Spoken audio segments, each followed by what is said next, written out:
Salut à tous, aujourd'hui dans cette vidéo on va se plonger dans l'univers de la mécanique à VTT. Si vous voulez entretenir votre VTT comme un pro et résoudre les problèmes les plus complexes, il vous faut absolument les bons outils. Et aujourd'hui je te livre mes 5 outils indispensables que j'ai dans mon atelier et qu'il te faut impérativement avoir pour devenir un expert de la mécanique à VTT. Allez, vous êtes prêts? C'est parti!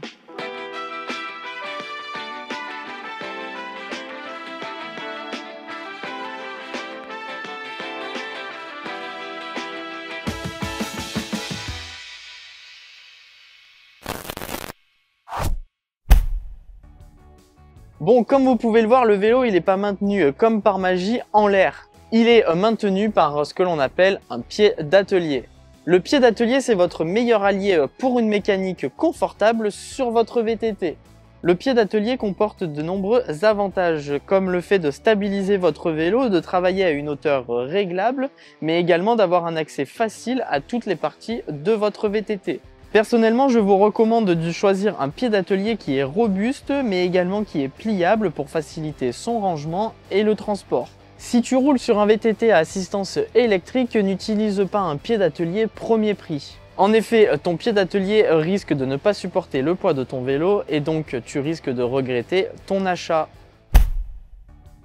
Maintenant qu'on a vu comment maintenir en l'air votre machine, on va voir les outils qui vont vous permettre de faire toute la mécanique sur votre VTT. Et pour ça, vous allez avoir besoin d'un bon vieux set de clés Allen et de clés Torx. La plupart des réglages aujourd'hui sur les VTT nécessitent des clés Allen ou encore appelées des clés BTR. Aujourd'hui, chez de nombreux constructeurs modernes, on voit également apparaître de plus en plus des têtes avec des vis Torx. Vous allez donc devoir vous munir de clés Torx. Les clés Allen ou clés BTR sont indispensables pour la plupart des visseries et les réglages de votre vélo. Par exemple, les réglages de la potence, des freins, de la selle, mais également l'ensemble des visseries de votre cadre. Quant aux clés Torx, on les retrouve aujourd'hui beaucoup sur les disques de frein, mais également chez certains composants haut de gamme. Pour votre atelier à la maison, je vous conseille d'investir dans des clés Allen et des clés Torx avec une grosse poignée. C'est ce qu'on appelle des poignées en T. Vous aurez ainsi plus de précision et de confort. Et puis lorsque vous êtes en déplacement, un bon vieux set de clés fera très bien l'affaire. La chaîne, c'est l'un des composants qui souffre le plus sur votre VTT. En cas de casse ou alors besoin de remplacer votre chaîne usée, vous avez besoin de vous munir et cet outil, le dérive chaîne, doit absolument faire partie de votre caisse de mécanicien. Le dérive chaîne permet de retirer, de couper ou d'installer un maillon avec précision. Comment on utilise un dérive chaîne? Positionnez simplement votre chaîne et les deux maillons repérés à l'endroit où vous voulez couper. Faites ensuite tourner la manivelle de votre dérive chaîne et le tour est joué. C'est aujourd'hui de moins en moins le cas, mais on peut encore positionner et re-rifter une chaîne à l'aide d'un dérive chaîne. Pour cela, faites la manip inverse. Ça, c'est pour moi l'outil indispensable.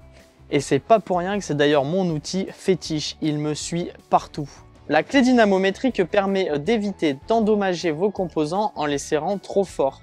Vous avez déjà sûrement tous dû remarquer l'indication et le couple de serrage qui est parfois indiqué sur les vis ou sur les composants.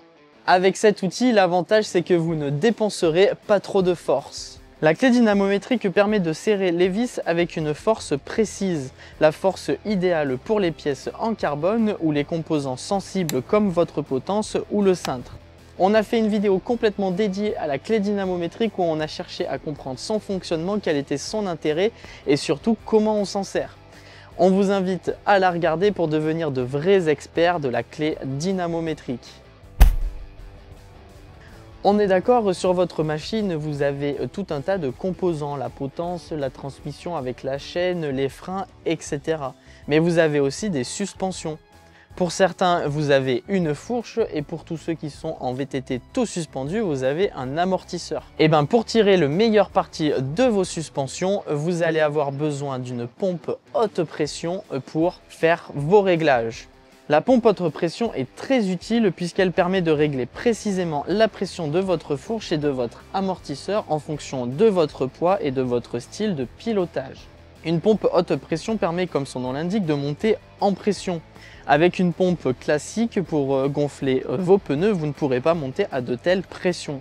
En effet, en fonction des suspensions, on met entre 45 et 150 PSI. La pompe haute pression est donc inévitable pour faire vos réglages de suspension. Allez, avant de terminer cette vidéo, je vous livre quelques outils bonus pour aller encore plus loin dans la mécanique.